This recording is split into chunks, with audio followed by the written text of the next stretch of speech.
Welcome to Mindfully with Tumishe, the podcast that invites you to explore mental health with honesty, compassion, and openness. Each week, your host, Tumishe Oladapokuku, shares personal stories and stories from people like you. Together, we'll confront mental health myths and build a space where imperfection isn't feared but embraced. From self-esteem struggles to relational conflicts, we're here to discuss it all, with guidance from experts and real raw stories that inspire healing. It's time to live mindfully. It's time to be compassionate with ourselves and each other. Mindfully with Tumishe, new episodes every week, available wherever you listen to podcasts or at blackimages.com.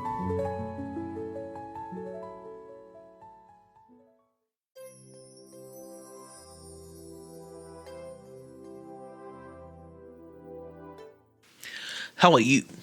Yes, you. I hope you're doing well. How is the year settling with you? All the questions from the last two episodes, are the answers arriving? Are you taking time to listen to yourself and carve and craft your own healing in the face of all the noise? I hope you're doing so. If you're not, here is an invitation that you begin to speak for yourself. Speak to yourself first, so you can then pour into others from a filled cup. All right, let's get back to societal narcissism. Curating and naming societal narcissism has been fascinating. What began as a personal reflection has slowly revealed itself as something more complex and more communal.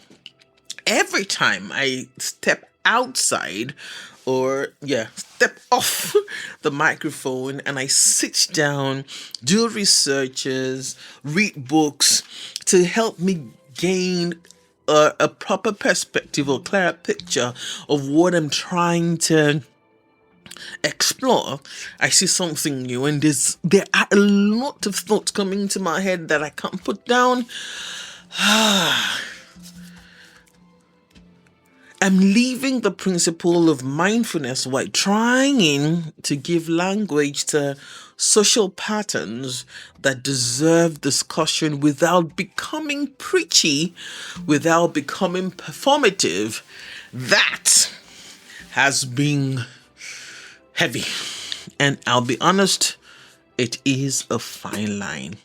So, I'll trust you to make that emotional and mindful choice that feels right for you right now, and even after you listen to this episode. Consider this episode a guide into something I've been calling emotional colonization. I can hear you. Yes, hear you.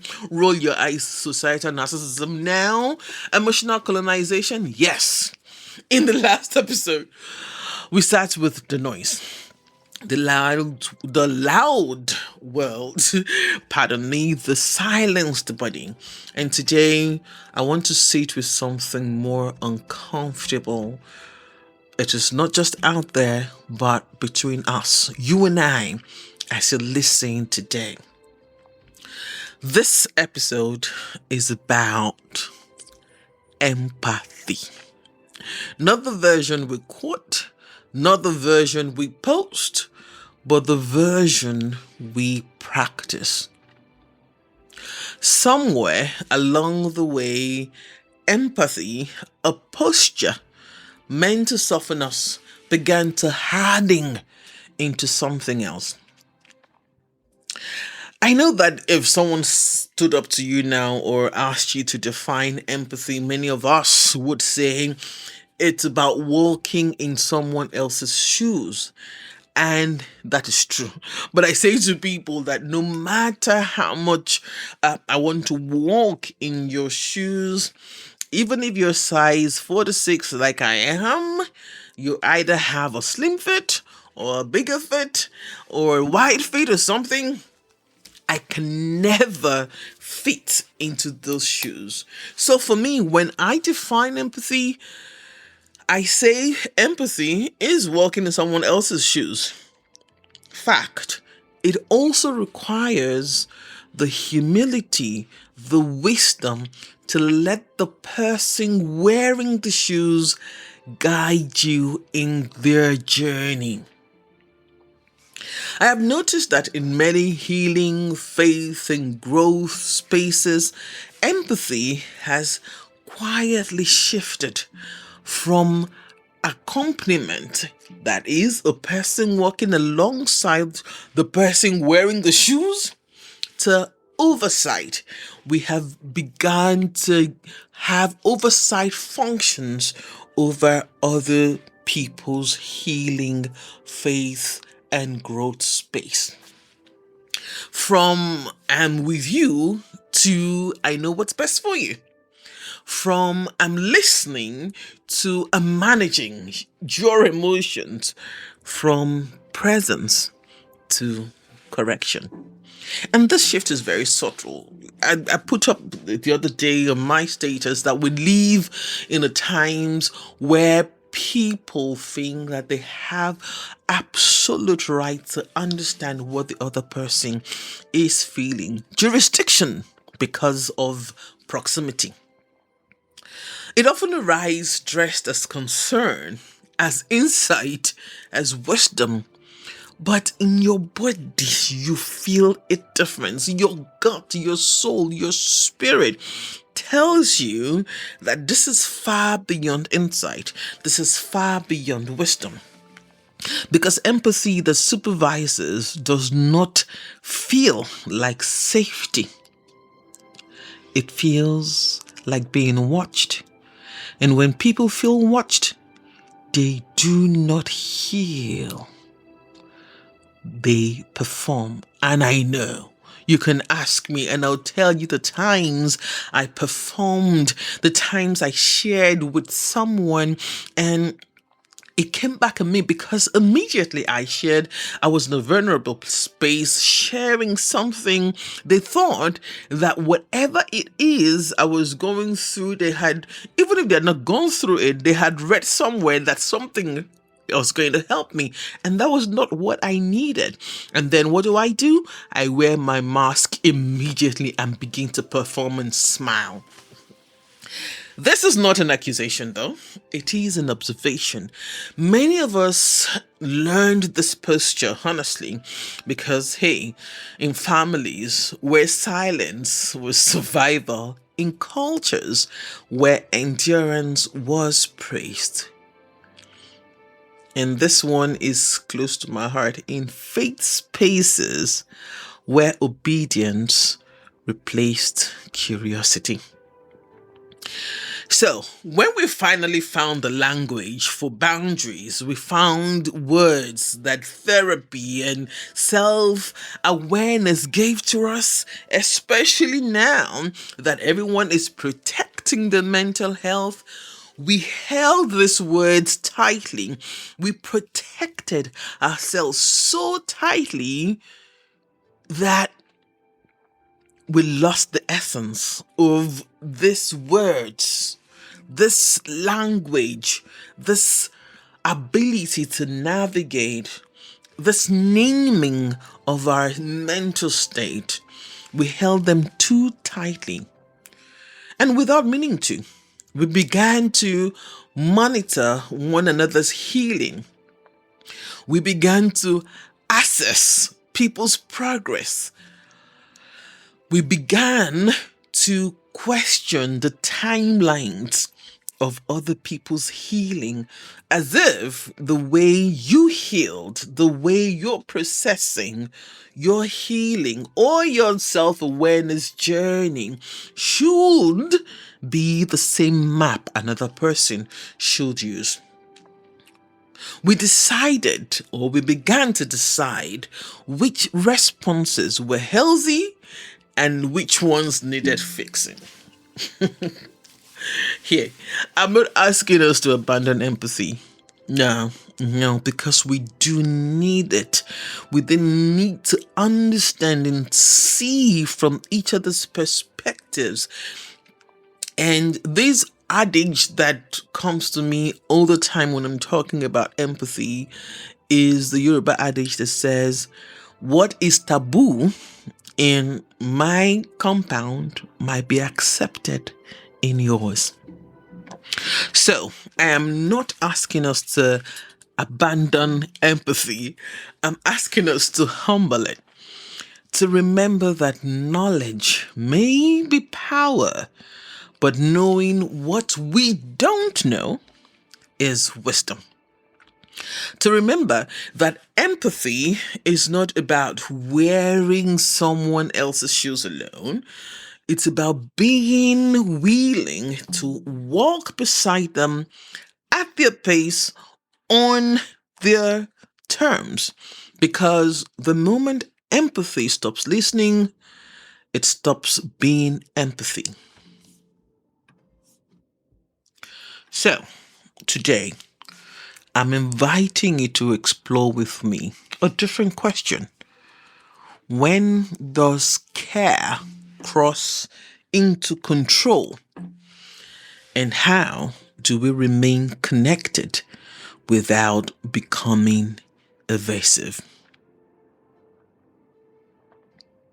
Personally, I do not have answers to that, because I always say to people that this is a no judgment zone. But the truth is that sometimes when someone comes to you, you first judge in your mind even. But sometimes also, or what I'm trying to say in essence is that even though you might judge, your body language should work towards leaning to remain connected and not invade the other person's agency. Of course, my go-to is usually Brené Brown when I'm talking about things like this. And she does offer language that helps me personally stay grounded. She speaks of empathy requiring a strong back, a soft front, and a grounded heart. You can find this concept in Dare to Lead, Daring Greatly, or Gifts of Imperfection. She explains a strong back as giving us boundaries, knowing where I end and you begin. A soft front, she says, allows tenderness without armor, and a grounded heart reminds me, and I hope you, of who I am. So I don't need to control who you are. I've also realized empathy becomes supervision when one of these collapses. When a soft front without a strong back leads to overextending and overhelping because you don't know how to define boundaries. And I know that when people hear boundaries, what they hear is keeping people out. But what boundary is serving yourself. We have an episode of that. I'll try to link it in the show notes, and one day we'll talk about it again on Mindfully with Tumishe. A strong back without a soft front becomes rigidity and moralism and legalism and all of that. And when the heart isn't grounded, empathy turns into control, because we're trying to regulate our discomfort through the other person's healing. True empathy doesn't rush people. It doesn't supervise timelines. It doesn't correct emotions mid-process. It stays present without possession. And that's harder than it sounds. It is.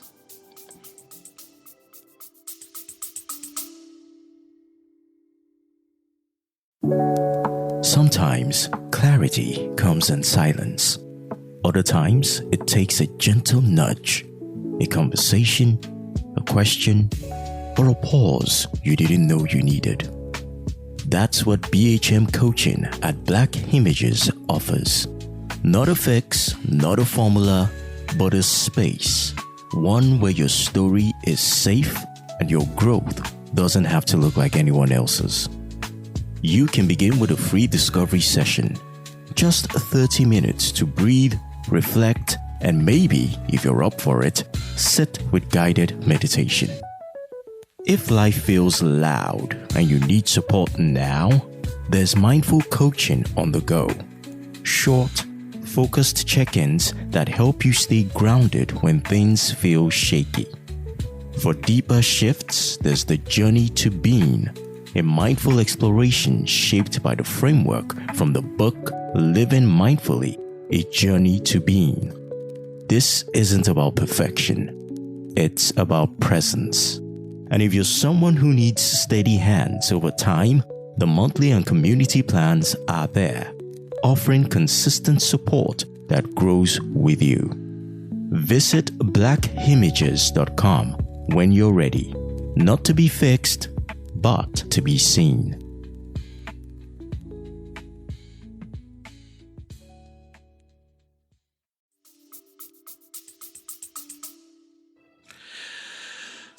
Adam Grant offers another helpful mirror.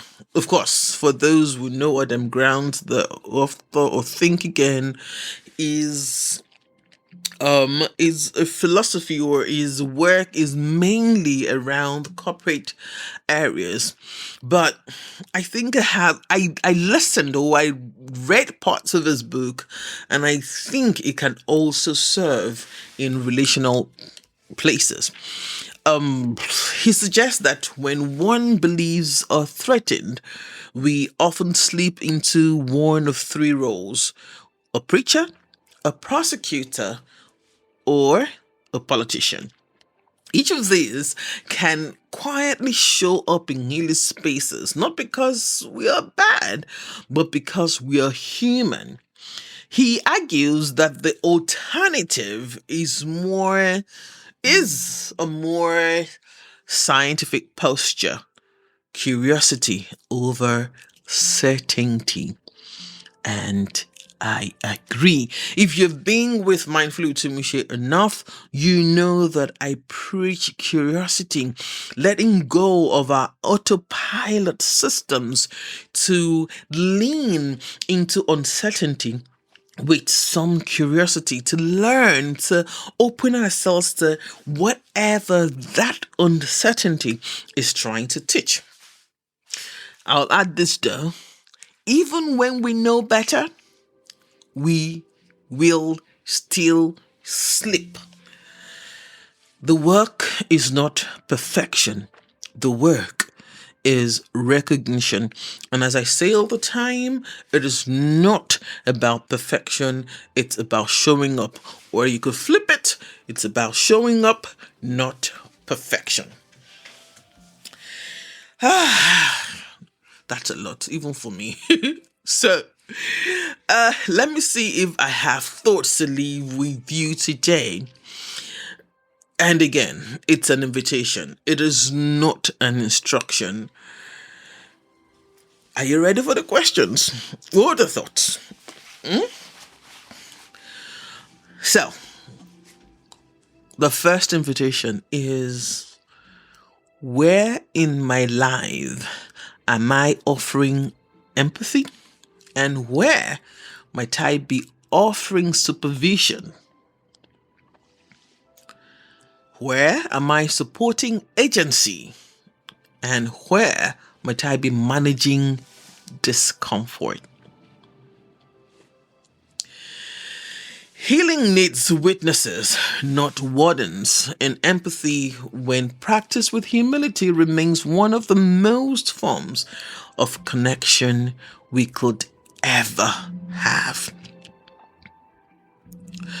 And as we come to the end of this episode on emotional colonization, I want us to slow down just a little, because conversations like this are not meant to be solved, they are meant to be held. If empathy has ever slipped into supervision for you, or if you've ever felt supervised in the name of care, I want you to know this. Noticing does not make you wrong. It makes you aware. And awareness, when paired with humility, can become wisdom. So, instead of answers, I'll leave you with a few questions, not to interrogate yourself, but to accompany yourself with curiosity. Self-empathy, yeah. Ask gently, where in my relationships am I offering support? And where might I be managing discomfort? When someone I care about is struggling, am I more committed to being helpful or to being present?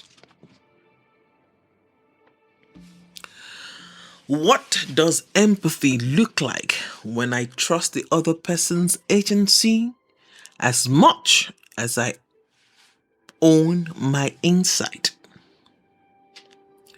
And where might I need stronger boundaries? Not to withdraw, but to love more honestly. Again, you do not need to answer this now. You can pick a pen and write them down or come back to listen to this episode. But let these questions walk with you. Let them surface in their own time. Remember, healing doesn't need supervisors. It needs witnesses. It needs people willing to stay close without taking over. So, remember, I'll say it again, healing doesn't need supervisors. In the next episode, yes, we have come to the end.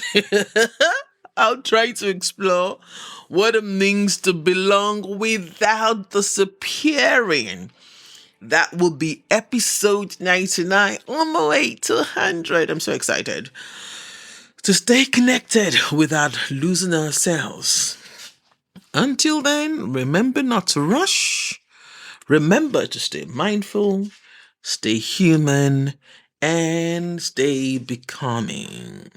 As always, if this episode stayed with you and you'd like to sit with it a little longer, jump on the WhatsApp space, the Mindfully with Tumishe WhatsApp space. And remember, it's not a place for fixing, diagnosing, or advice giving. It's a space for reflection, listening, and shared humanity and shared stories. You're welcome to join. If and only if it feels supportive to your process. Again, the link is in the episode notes. Whether you join the conversations or keep it private, remember, your healing does not need an audience. Thank you very much for listening. Stay mindful, stay becoming. Love yourself, love your neighbor, love your country. Above all of this, love God. He is the essence of your being. I am Oluwatumishi Oladapo Kuku. I leave you with the song by Esther Peters, used by permission or with permission from the artist Esther Peters, The Prayer. And my prayer for you is that every line in the song not only means something to you, but comes through for you. May all of your days be as bright as the sun, and all of your fears all fade with the dawn. And when the storms come, they will come like a flood, but not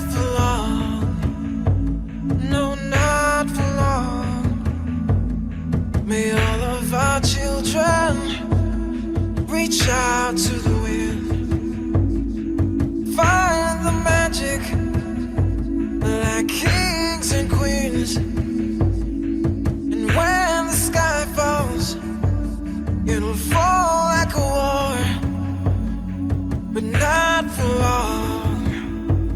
No, not for long. And we will sing for our mothers, sing songs of hope and love. We will sing for our brothers, sing like tomorrow's gone, and fade like a river, hope like a fire, and love like a storm. Love like a storm.